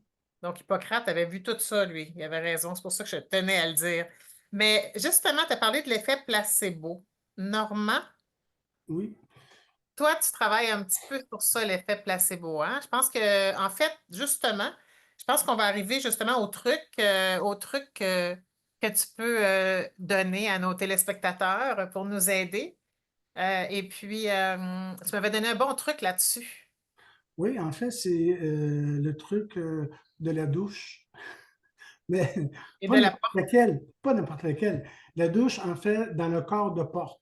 Si on s'imagine qu'à chaque fois qu'on traverse le corps de porte lorsqu'on rentre à la maison ou qu'on sort de la maison, on s'imagine qu'il y a une douche d'énergie positive qui nous tombe dessus. Et à force de répéter, faut comprendre que le néocortex ne fait pas la différence entre quelque chose qui est vécu réellement et quelque chose qui est imaginé d'une façon intense. Donc, les néocortex ne font pas cette différence-là.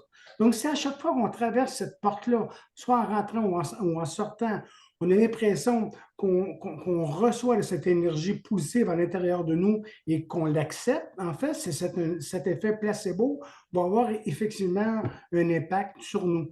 Et dans la formation également, on crée nos propres placebos. Donc, je donne les techniques complètes selon les problématiques, comment créer nos propres placebos. Mais sans aller plus loin, simplement le fait de passer devant notre corde de porte en rentrant ou en sortant, on peut prendre une petite douche d'énergie positive. Oui. Comme par exemple pour Christiane, quand elle sort du centre, tu sais, ça doit être quand même assez difficile et souffrant. Des fois, j'imagine que quand tu sors de la porte, là, il faut que tu aies une douche positive. Là. Ça doit En fait, moi, j'ai un autre symbole que j'utilise, c'est que quand j'entre à Victor-Gadebois, j'ai toujours l'image que la valise de la maison, puis du monde à l'extérieur de la maison, ma valise, elle reste à la porte. Et quand Ah, c'est j'entre, je bon, passe ça. ma journée, je m'occupe de mes patients.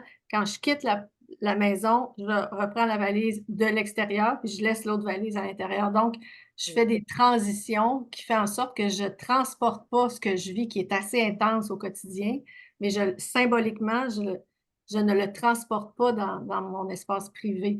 Et quand ça arrive où je me couche, puis je repense, ou je revois un patient, où je me sens ben, j'ai créé mes rituels à moi qui fait que je ne veux pas que ça dure parce que ça ne m'appartient pas. Mais ça s'est imprégné en moi parce que pour X raisons, mais je vais consciemment voir que c'est là et créer quelque chose pour qu'il y ait un geste qui fait que tu sais, on parlait de plus grand que soi tantôt, là, mais quand on travaille en fin de vie puis qu'on est dans cette intensité-là d'émotion, on est souvent dans l'impuissance, on est souvent on n'a pas de solution.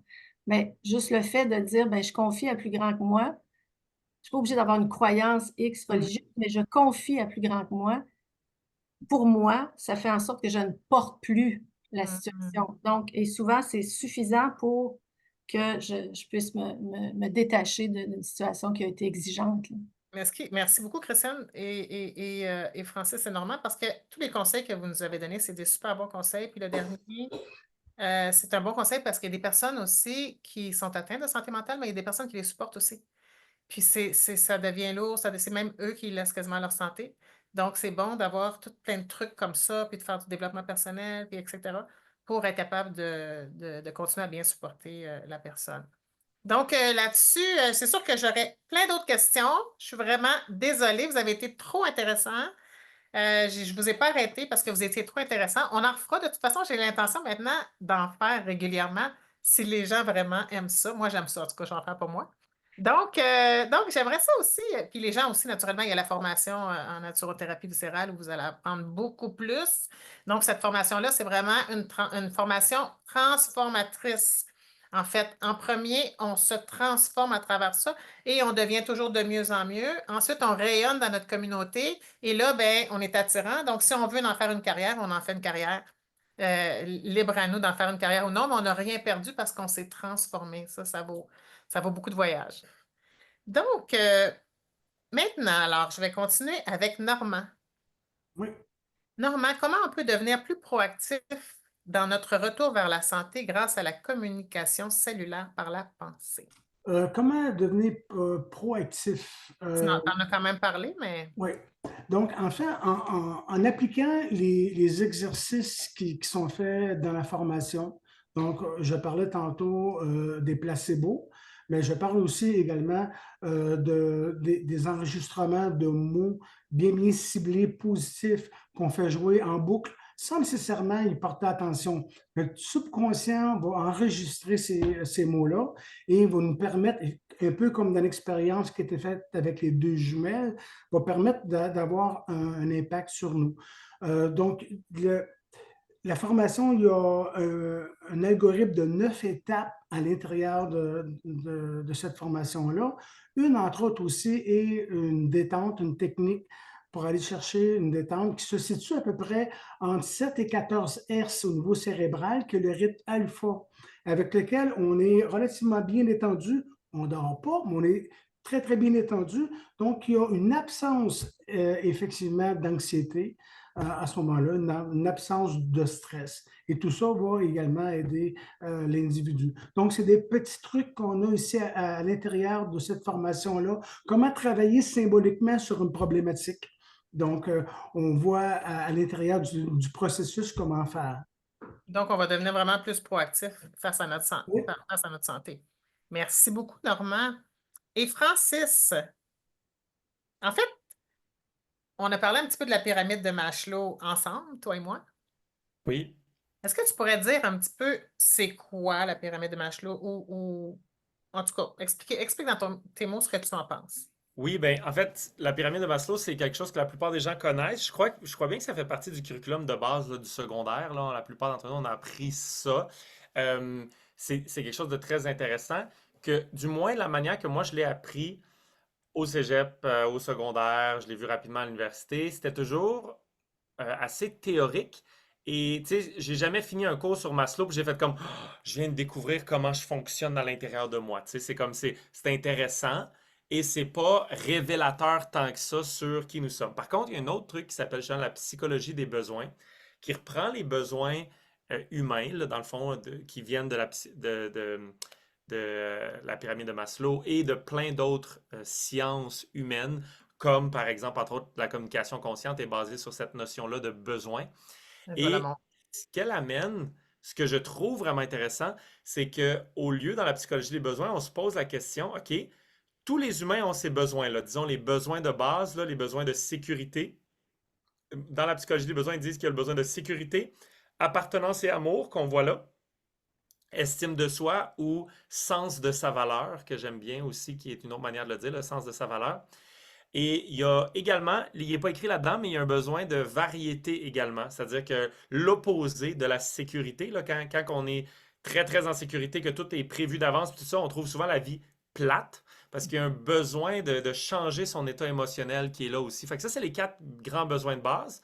Puis, dans la pyramide de Maslow, on voit aussi auto-actualisation qui, dans la psychologie des besoins, est changé pour grandir et contribuer. Donc, c'est deux besoins séparés. Le besoin de s'épanouir intérieurement, grandir, et aussi de contribuer, c'est-à-dire que lorsqu'on grandit, il y a un élan naturel vers donner, vers redonner à l'extérieur, qui est le besoin de contribuer. La psychologie des besoins, ce qu'elle amène que je trouve vraiment intéressant, c'est de se poser la question, parce que ce que j'aime moins de la pyramide de Maslow, c'est que c'est comme si, une fois que tu atteins la sécurité, naturellement, tu vas vers l'amour et la connexion. Puis lorsque tu atteins ça, naturellement, tu vas sur l'estime de soi. Mais en vrai, quand tu parles aux gens, c'est pas comme ça que ça se passe dans la vie. Il y a des gens pour qui leur besoin primaire, c'est le sens de sa valeur, ok, l'estime de soi, indépendamment de tout le reste. Il y en a d'autres pour qui c'est la sécurité. Il y a des gens qui ont 1 million dans leur compte de banque, qui ont une maison payée, 3 chars, des enfants qui les aiment, ils ont toutes ces choses-là, puis ils se sentent quand même insécures. Fait que ça n'a pas rapport avec quelque chose qui est à l'extérieur de soi. Ce qui arrive, c'est qu'on a tous les mêmes besoins, mais on a des croyances par rapport à c'est quoi que ça prend pour combler ces besoins-là. Et c'est là qu'on a un réel impact. C'est qu'on peut se rendre compte, oh my God, tant que je garde cette croyance-là, c'est comme un vase avec un trou dans le fond. Si j'ai la croyance que faut que j'aille toujours plus pour être en sécurité ou pour être reconnu, hein, avoir l'estime de soi, ma valeur vient de l'extérieur. Il faut que mon père me dise qu'il est fier de moi, sinon jamais j'aurai mon estime de moi. Ben, tant que je garde cette croyance-là, malheureusement, je vais toujours être en quête d'estime de soi. Et donc, je ne serai pas capable de remplir mes vases qui, oui, effectivement, lorsqu'on les remplit, là, on peut aller vers grandir et contribuer ou self-actualization, qui est écrit, là, l'actualisation. Donc, ça, c'est un exercice qu'on voit dans la formation puissance intérieure. Je trouve que ça, c'est des questions qui sont vraiment valables. Quels sont les véhicules que j'utilise moi présentement dans ma vie pour combler mon besoin de sécurité? Et des fois, on se rend compte qu'il y a des habitudes ou des véhicules qu'on utilise qui sont des choses qu'on se dit, hey, ça, je veux plus faire ça dans ma vie. Je veux plus faire ça. Mais je sais pas pourquoi, je le fais tout le temps. Mais la réponse est très simple, ça comble tes besoins. Puis tu n'as pas encore trouvé consciemment une manière de mieux combler tes besoins de manière positive. Et donc, tu vas continuer ton vieux pattern jusqu'à temps que tu t'en rendes pas compte, puis que tu trouves quelque chose de mieux pour combler ton besoin de sens de sa valeur, de sécurité, de connexion et tout ça. Donc, il y a plein de véhicules pour combler ces besoins-là. Il y en a qui sont positifs, il y en a qui sont négatifs, il y en a qui sont neutres. Et lorsqu'on choisit consciemment de les combler, bien, on peut trouver des manières vraiment positives. Puis après ça, il y a une autre notion qui est intéressante, c'est la notion de résilience. La résilience vient en grande partie de la capacité à combler ses besoins soi-même. C'est-à-dire de ne pas attendre après les autres pour ressentir la sécurité, pour ressentir l'estime de soi, pour ressentir l'amour. Et donc, plus on est capable de combler ces besoins-là par soi-même ou avec des véhicules qui viennent de l'intérieur, des croyances et tout ça, ou par exemple, vous avez parlé de la croyance, c'est avoir foi en Dieu ou en la vie ou des trucs comme ça. Une des choses extraordinaires, c'est que ça comble plein de besoins. Parce que ça comble, pour beaucoup de gens qui ont très confiance en la vie, leurs besoins de sécurité dirigent moins leur vie parce qu'ils se sentent déjà jusqu'à un certain point en sécurité, parce qu'ils ont confiance que quoi qu'il arrive, c'est pour le mieux, par exemple, ou que ça a été guidé par la vie ou Dieu ou whatever. Donc, il y a des croyances qui peuvent vraiment faire qu'on va être moins dépendant de des véhicules extérieurs pour combler ces besoins-là. Fait que ça, c'est quelque chose que je trouve vraiment intéressant, puis qu'on voit dans la formation puissance intérieure, justement, pour amener de la clarté là-dessus, autant pour soi-même que pour des gens qu'on voudrait aider. Wow, super intéressant. C'est vraiment hot, cette formation. Merci, Francis. Ben, Christiane, justement, on a parlé de Dieu, on a parlé de la vie plus grande que soi, mais souvent, on a peur de parler de la mort parce qu'on a tellement peur de la mort. Et puis, on pense que ça ne fait pas partie de la vie. Mais dans le fond, toi, tu es confronté à cette réalité-là tous les jours. Puis j'aimerais ça savoir, parce que nous aussi, on est confronté à des gens qui vont mourir autour de nous des fois, mais comment toi, t'aides tes patients à faire face à ça? En fait, la fin de la vie, moi, je remarque qu'il y a quelque chose qui se passe avec la perte de sens, hein. C'est comme tu dis tantôt, c'est comme si on vit toute notre vie en oubliant qu'il y a une fin. Donc, c'est beaucoup à ça qu'on est confronté face à la fin de la vie. C'est le sens que les gens y mettent. Et quand on voit des gens quand j'accompagne des gens où cette période-là de leur vie a un sens, c'est complètement différent versus des gens qui sont en fin de vie et que cette étape-là n'a aucun sens. Donc, ils sont dans une posture d'attente. Ils attendent de mourir. C'est beaucoup plus souffrant que les gens qui ont, par exemple, des croyances ou que ce chemin-là est la suite de leur vie. Puis que j'ai une dame, il y a pas longtemps, quand elle est arrivée à la maison de soins palliatifs, au bout de quelques jours, elle m'a dit je vais vous dire quelque chose de complètement insensé, mais je passe les plus beaux moments de ma vie en ce moment. Mm. Puis, elle nous expliquait qu'elle avait eu genre 13 enfants, qu'elle avait travaillé beaucoup, que financièrement, sa vie avait été difficile et que là, elle arrivait dans un lieu où elle se reposait et où elle sentait que des gens prenaient soin d'elle. Donc, pour elle, elle avait un repas chaud qui arrivait sur ça. Elle était dans un état de reconnaissance et de gratitude extraordinaire. Donc, ça dépend vraiment de... Tu sais, les gens pensent que la fin de vie, on est nécessairement dans la grande peine et dans la grande tristesse. Mais je pense que les plus gros fous rires que j'ai eus dans ma vie ont été dans la maison de soins palliatifs Ouais, des langues de bois, hein. parce qu'il y a une intensité de vie à ce lieu-là où, oui, il y a de la grande peine, oui, il y a des choses difficiles. En fait, ce que moi j'aime à dire, c'est que c'est exigeant au niveau émotif, mais ce n'est pas difficile. Parce qu'il n'y a aucun humain qui peut être jour après jour dans des situations difficiles. Donc, c'est exigeant, mais comme je suis dans un lieu privilégié où on fait la différence, où on accompagne la souffrance, et la souffrance dans l'isolement versus la souffrance accompagnée, c'est complètement deux mondes. Donc, le fait d'arriver dans un lieu où, même si tes capacités sont réduites, même si tu as une maladie avancée, il y a une pianiste qui vient de jouer du piano le matin, puis il y a un massothérapeute qui te fait un massage avant de t'endormir, puis qu'en début d'après-midi, tu prends un bain tourbillon, ça fait une énorme différence dans la souffrance que tu peux vivre parce qu'elle est accompagnée et elle est amoindrie. Il ne faut pas perdre de vue quand même qu'au niveau médical, on a Mm. beaucoup plus de molécules qui C'est nous ça. permettent de soulager les gens. Tu sais, moi, en médecine de famille, mon défi, c'était, dans mon bureau, donner le moins de médicaments possible. À la fin de la vie, donner tous les médicaments nécessaires pour que la personne ait une bonne qualité de vie. C'est C'est bien. complètement différent. Mais quand on apaise le corps, moi, mon travail de médecin dans cette période-là de la vie, c'est d'apaiser le plus possible le corps pour que ce qui reste à être vécu puisse être vécu. Mm. Donc, accompagner de la souffrance, oui, mais elle peut vraiment être amoindrie. Wow. Tu vas nous enseigner ça aussi, hein? Ouais, Accompagner la souffrance, hein? ouais. On a vraiment, vraiment hâte. Merci beaucoup, hein? C'est très important. Maintenant, je reviendrai à Non, ça, je te l'ai posé, Normand. Normand, est-ce que la communication cellulaire par la pensée peut aider les problèmes? Oui, dans le fond, tu m'as un peu répondu tantôt, hein, de déprime et d'anxiété. Ouais, ben, en fait, par la technique, entre autres, de détente que les élèves vont apprendre. Donc, on va chercher le rythme alpha, j'expliquais, c'est Oui, c'est ça que tu avant le expliquais tantôt. sommeil. OK. Donc, ça permet effectivement d'avoir, pour des gens qui souffrent de problèmes d'anxiété et autres, avoir des petits îlots comme ça d'une vingtaine de minutes à l'occasion, ça leur permet de recharger un peu leur énergie et ça leur permet surtout de pouvoir décrocher de leurs problématiques là, au niveau cognitif. Donc, c'est des petits îlots. C'est un peu comme ce que j'enseignais à l'époque des techniques d'auto-hypnose qui permettent de décrocher un peu. Bien, dans cette technique-là, sans nécessairement aller en hypnose, mais assez détendu pour permettre d'aller chercher ces petits îlots qui nous fait du bien et qui fait en sorte, un peu comme certaines personnes qui vont faire leur sieste à tous les jours, qui vont aller rechercher des énergies. Il y a ces petits îlots-là, qui est un exercice qu'on peut faire à peu près n'importe où. On peut faire ça sans déranger les autres. On n'est pas obligé d'être allongé, d'être couché. Mais ça nous permet quand même d'aller chercher cet apaisement-là de quelques minutes, mais qui va aider le corps grandement et l'esprit. Super, super, merci beaucoup. Francis, Hmm. en fait, le stress tue. Et qu'est-ce qui nous stresse souvent? C'est qu'on est surchargé parce qu'on a tous 24 heures dans une journée, mais on n'est pas tous capables de s'organiser de la même façon. Mhm.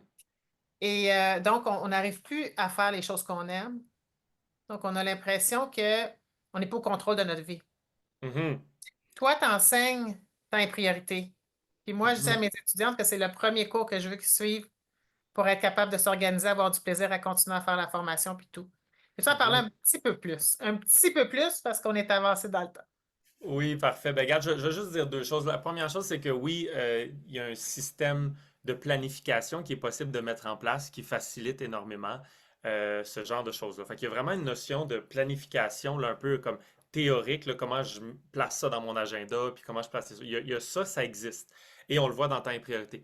Mais à la fin de la journée, ce qui crée, selon moi, puis là, je parle pas là, de anxiété maladive, là, mais je parle du fait que maintenant, je veux dire, les gens sont tellement stressés, puis tout ça, puis il faut que j'accomplisse tellement de choses, puis personne qui force rien ici, là. C'est nous c'est dans notre tête que ça se passe. Puis selon moi, ça vient d'une question très spécifique qui est exactement celle-là.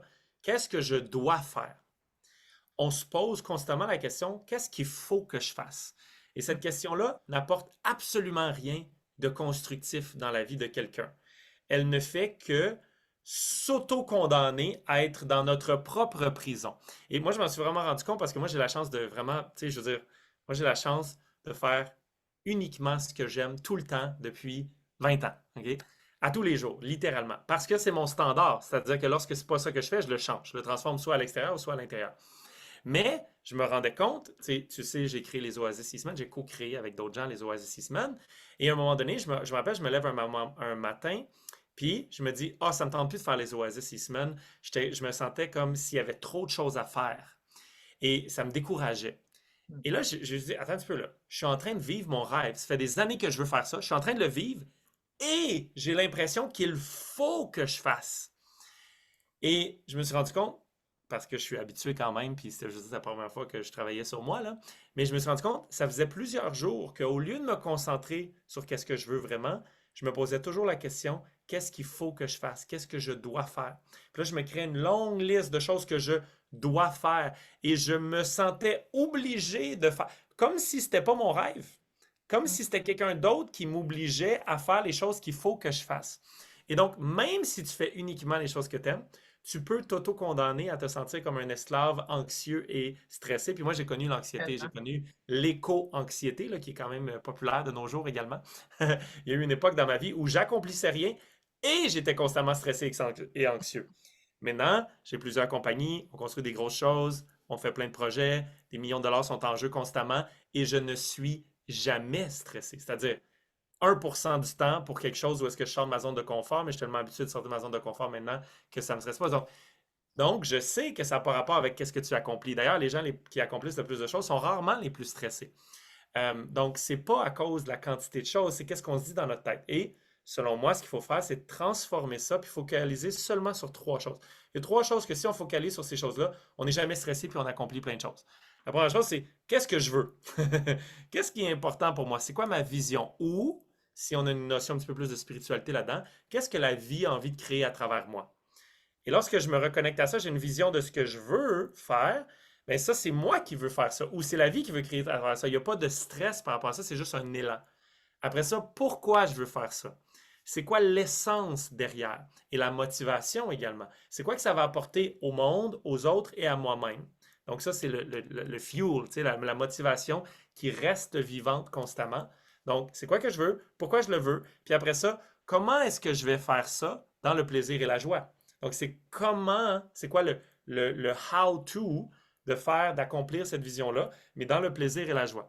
Et si je focalise uniquement sur ces choses-là, ben non seulement je suis constamment en train de marcher dans la bonne direction, c'est-à-dire la direction des choses que je désire, je me rappelle toujours de mon pourquoi et je réduis drastiquement, mais vraiment drastiquement, la quantité de stress et d'anxiété qui vient de se poser d'autres questions, qui sont des questions considérablement moins constructives et qui nous amènent dans des loops intérieurs de il faut que je fasse. Mais tu sais, c'est parce que ce que tu dois faire dans la plupart des modèles du monde, c'est-à-dire dans la plupart des systèmes de croyances de la plupart des gens, ce que tu dois faire, c'est impossible que tu le fasses tout aujourd'hui. C'est pas possible. C'est humainement pas possible. Fait que si tu es tout le temps en train de pas accomplir les choses que tu dois faire, ben c'est normal d'être tout le temps stressé. Donc, ce que moi je crois, c'est qu'il faut changer notre mindset, c'est-à-dire les questions qu'on se pose régulièrement. Puis après ça, il faut avoir un système de planification qui honore ces questions-là. C'est-à-dire qu'au lieu de me poser la question qu'est-ce que je dois faire un matin, c'est que j'ai un système de planification qui me permet de constamment me poser et d'être proche, constamment proche de c'est quoi que je veux vraiment ou qu'est-ce que la vie veut créer à travers moi, pourquoi je veux ça, c'est quoi ma motivation et c'est quoi mon plan de match pour faire ça dans la joie et dans l'amour et dans le whatever, l'état émotionnel que j'ai envie d'accomplir ces choses-là. Puis lorsque j'ai ces 2 choses-là, ben, je C'est ça me parce sens que plus abondant. le plan de match, c'est très important aussi, hein? Parce que des fois, on a Exactement. juste ça dans la tête, mais on ne le met pas sur papier, on ne met pas, mais toi, tu nous montres vraiment tout comment s'organiser de façon vraiment moderne, là. C'est vraiment hot. Oui, En tout oui, cas, c'est on ça. voit Puis je l'ai que toi, ta ajusté. motivation, tu l'as gardée. Comment t'as dit? Je veux dire, en tout cas, on voit que toi, ta motivation, tu l'as gardée. Ça Oui, marche. oui, absolument, absolument, absolument, oui. Merci beaucoup, Francis. Donc, ben, merci beaucoup à tous mes invités. Vraiment, c'était une soirée exceptionnelle, vraiment. Et je pense que vous avez tous donné plein de trucs. Et la semaine prochaine, on aura la partie environnement, naturellement, Mhm. de corps, esprit, environnement. On est rendu à environnement, qui est la dernière, mais non la moindre. Et Francis, en fait, Francis, justement, vu que c'est un expert de l'environnement avec son équipe, bon, Francis n'a pas besoin de revenir. On vous a dit qu'il reviendrait, mais dans le fond, c'est une partie Exact. de son équipe, On hein, vous a trouvé Francis? des gens. On vous a trouvé des gens encore meilleurs que moi, donc des experts parmi les experts. On a chacun nos passions, puis c'est sûr que c'est un domaine que, comparé à la moyenne des gens, je suis un expert, là, clairement, sur l'environnement. Mais on a la chance d'avoir Frédéric Wiper, qui est le cofondateur de Solutionnera avec moi, et qui a plus. C'est juste que, tu sais, moi, ce qui m'intéresse, c'est les grands principes, tandis que Frédéric Wiper, il connaît aussi dans les détails, il aime ça aller dans les détails, dans la science derrière. Et l'autre, ben là, on a vraiment une sommité au Québec. Là, tu sais, je veux dire, juste en nombre d'années qui est impliqué, il n'est pas battable. Donc, c'est André Fauteux, c'est l'éditeur, le fondateur et l'éditeur de La Maison du 21e siècle, donc une revue qui est là depuis très avant que ce soit cool de faire des maisons écologiques. Donc, je pense que c'est 91 qui a commencé, là, donc on parle d'une trentaine d'années, un petit peu plus. Donc, La Maison du 21e siècle, André Fauteux qui va être là avec vous lundi soir comme ça va être les 2 panélistes qui vont accompagner Isabelle pour parler de l'environnement. Donc, justement, tu sais, dans le fond, Stéphane qui est là, il y a eu un accident, malheureusement, donc sur l'image que vous voyez, et Frédéric Wiper va être là, puis au lieu d'être moi, ça va être André Fauteux, justement, parce que je me suis dit, garde, je pourrais y aller, ce serait sûrement bon, mais pourquoi pas envoyer les meilleurs des meilleurs, et c'est pour ça que j'ai envoyé André Fauteux. Bien, merci beaucoup, Francis. Donc, dans la formation viscérale, par contre, ceux que Francis vient de nommer vont être aussi nos professeurs. Donc, Mhm. vous allez en apprendre encore plus. Donc, on est vraiment content que ce soir, vous ayez tous été là. On est vraiment content que nos professeurs soient dévoués pour venir vous enseigner à vous aussi.